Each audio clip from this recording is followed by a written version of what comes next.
রহমানের সাথে আমার সম্পর্ক হইল না। এটা যদি এখনো পূর্ণ করতে চাই তাহলে আমাদের হাতে 3 বল এখনো বাকি আছে। একটা হলো কান্না, তওবা, ইস্তেগফার, মনের থেকে, বিলকুল মনের থেকে লজ্জিত হয়ে চোখের পানি ঝরায়, তওবা, ইস্তেগফার 1 নম্বর। যেই সময়টা হাতে আছে এটাকে পুরো যেইভাবে কাজে লাগানোর লাগায়, আজকে রাতের থেকে লেগে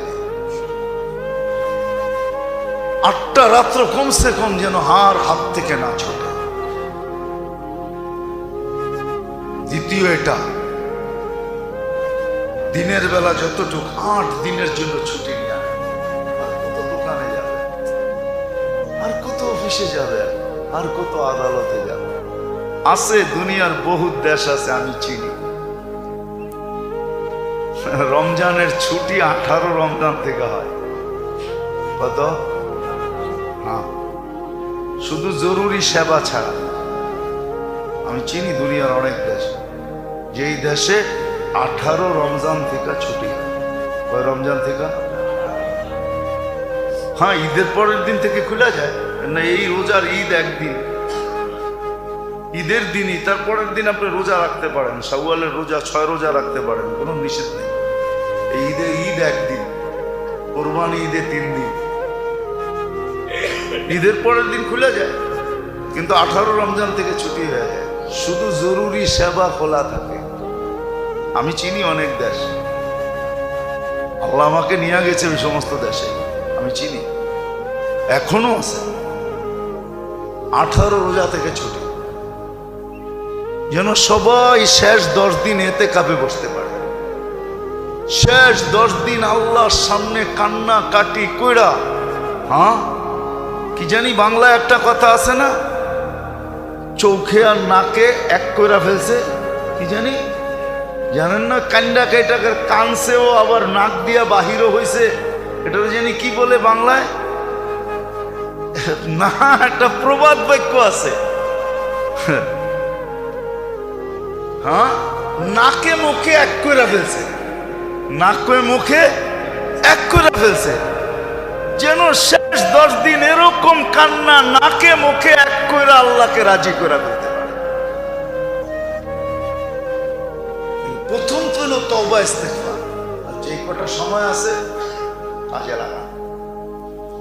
এখন হইল হাত লম্বা করেন, প্রসারিত করেন,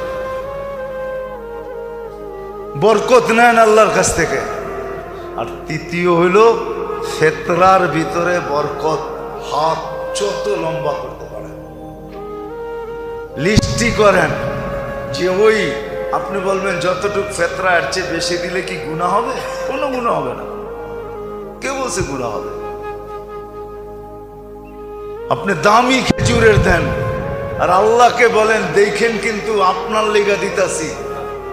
আরে আল্লাহকে সাক্ষী রাখেন না, আল্লাহকে বলেন না আপনার দেখেন কিন্তু কি দিতেছি, ফিরত কিন্তু আমাকে এরকম চকচকে দিবেন, আমিও কিন্তু চকচকে দিতেছি। বলেন না, আল্লাহকে বলা যায় এইভাবে, চকচকা দিয়ে আল্লাহকে বলেন দেখেন কিন্তু নোট কিরম চকচকা, আমারটাও যেন চকচকা হয়, ময়লা যেন না হয়। আল্লাহ রাজি, আপনি যেরম দিবেন এর চেয়ে 100 গুণ চকচকা দিবে, কোটি গুণ চকচকা দিবে।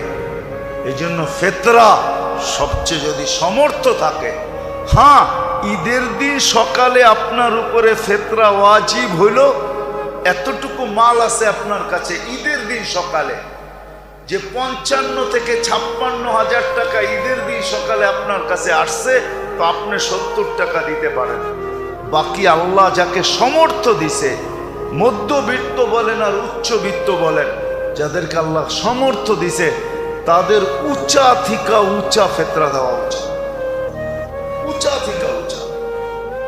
নেন না খেজুর 1200 টাকা কেজি করে খান নিজে। আরে আমাদের তো জনসংখ্যা এখন নাই, আগে তো প্রবাদ বাক্য ছিল, মানুষের দন হইলে স্বামী স্ত্রী ডেলি মুসল্লায় পড়ে আল্লাহর কাছে চাইতো, আল্লাহ জন দিও জন, নাইলে এই দনগুলা পাহারা দিয়া কে রাখবে? এখন তো আমাদের ধন আছে, জন নাই, তারপরও দিতে বাধা কোথায়? যেই বাড়িতেই দেখবেন 2 বাচ্চার বেশি নাই, ঠিক না? হ্যাঁ, স্বামী স্ত্রী মিলা 4 জন, ঠিক না? কি কি এখনো আর কার ঘরে এরকম বাচ্চা আছে যে বাহির হইলে মিছিল দেখা যায়? আগে ছিল, আগে আগে ছিল। বাড়ির থেকে বাহির হইলে মানুষ মনে করতো মিছিল বেরিয়েছে, ঠিক না? হ্যাঁ ছিল। বিশ্বাস হয় না? ঠিকানা কয়ে দিমু, যাবেন? হ্যাঁ, বেশি দূরে যেতে হবে না, বরিশুর যান। বরিশুর, বরিশুর চিনেন? হ্যাঁ চিনেন নাকি? আরে সোয়ারি ঘাটের থেকে একটু সামনের দিকে যায় না, উল্টা কামরাঙ্গীর চরের উল্টা হলো বরিশুর। বরিশুর বাজারে যান, বাজারে যে বলবেন মাস্টার সাহেবের বাড়ি কোনটা? ওনার 22 জন সন্তান। 22 জন। কয়জন? কয়জন? আমি অ্যাড্রেস দিলাম, যে দেখে আসেন। উনি নাই, মাস্টার সাহেব নাই। ভালো সম্পর্ক ছিল, আমি অনেক যেতাম ওনার কাছে, ভালো সম্পর্ক ছিল। 22 জন সন্তান একসাথে বাহির হইলে কি মিছিলের থেকে কম নাকি? এতগুলা হইলে না আমি বসতাম যে আপনি 70 টাকা করে দিবেন, ঠিক না? এখন তো সন্তানই নেই। হ্যাঁ, এখন তো প্রবাদ বাক্য হলো, এক সন্তানের জননী বুদ্ধিমতী রমণী, ঠিক না? এমন বুদ্ধি, ঠিক না? এমন বুদ্ধি। কোন পর্বে আইসা যদি একটা 0 হয়ে যায়, তাহলে এখন মাথা দেওয়ালে বাড়িয়ে থাকে, ঠিক না? 2-এর বেশি নিবেন না, মায়ের স্বাস্থ্য ভাঙবেন না, ঠিক না? যারা 2-এর বেশি নেয় না, ওর স্বাস্থ্য কোন দিক দিয়ে ঠিক আছে আমাকে দেখান। হাসপাতালে গেলে ওদের সিরিয়াল সবচেয়ে বেশি দেখা যায়। কি বিশ্বাস হয় না? আমার লোকে চলেন, আমি প্রমাণ দেখায় দিব আপনাকে। এদের ডাক্তার দেখায় বেশি। আগে যে আমাদের মা চাচিদের বাচ্চা ছিল, গহিনা ইবনে আব্বাস রাদিয়াল্লাহু তাআলা আনহুর 101 জন বাচ্চা ছিল। উনি মাঝে মাঝে চিনতেনও না বাচ্চাদেরকে, নাম বইলা বলতে হইতো, বাবা আমি আপনার। আল্লাহ বরকত দিছে এদেরকে। তো যেটা বুঝাইতেছিলাম, হাসানের জন্য না। আপনি 1200 টাকা কেজির খেজুর ধরলে অসুবিধা কি? 350, 3.5 কেজি কয় টাকা হবে? কত? 4200। আপনার ঘরে তো আসেই পুরা 4 জন, 4-42 কত হবে? 20,000 টাকাও তো হলো না। এক গরিব রে আপনি দিয়া দিলে হইতে পারে তার ঈদের দিন মুখে হাসি পড়ে, সেও আপনার কাতারে দাঁড়াবে, সে খুশি হবে। আপনি জানেন না, জানেন না, জানেন। হইতে পারে কারো চোখের 1 ফোঁটা খুশির পানি আপনার চিরজীবনের জন্য জাহান্নামকে বুঝায় দিবে। ওই পানি আপনার চোখ থেকে পড়ে নাই, অন্যের চোখ থেকে পড়ছে। এই জন্যই তো আমার লোকে অনেকের মিলে কম। আমি তো বলি সবার উপরে আঙ্গুল উঠায়ও না। অনেক সময় দেখা যায়, হয়তো আমরাও দেখি, সমাজে নামাজি না, নামাজি না, তেমন বেশি দিনদার না, কিন্তু কিছু কাম আর এরকম। আমি জানি, আমার এই মহল্লায় ছিলেন, আমি চিনি কিছু লোক ছিলেন আমার মহল্লায়, নাই এরা তেমন দিনদার ছিল না।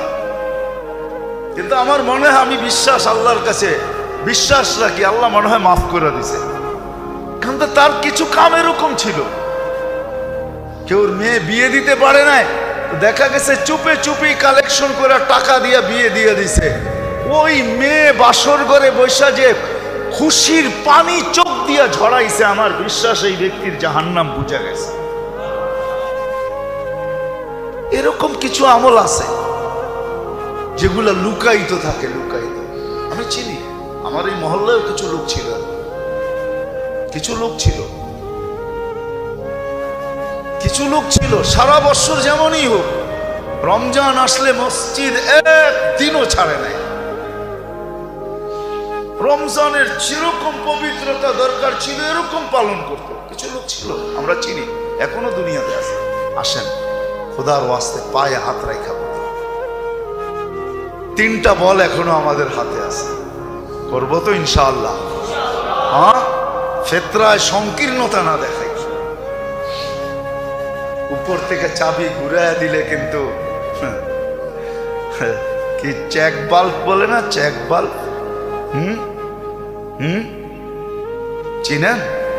ট্যাঙ্কির এখানে যে লাগায় লাইন বন্ধ করার জন্য, চিনেন? যত মোটাই পাইপ লাগান না কেন, ওটা বন্ধ থাকলে পানি এক ফোঁটাও আসে। আর পাইপ যত চিকনই হোক না কেন, যদি ওইটা খোলা থাকে তো পানি অল্প হইলেও আসে। মনে হয় বুঝাইতে পারি না। ওইখান থেকে যদি বন্ধ করে দেয়, আপনার পাইপ যত মোটাই থাকুক না, আপনার শূন্যতাই ওটার ভিতরে দেখবেন।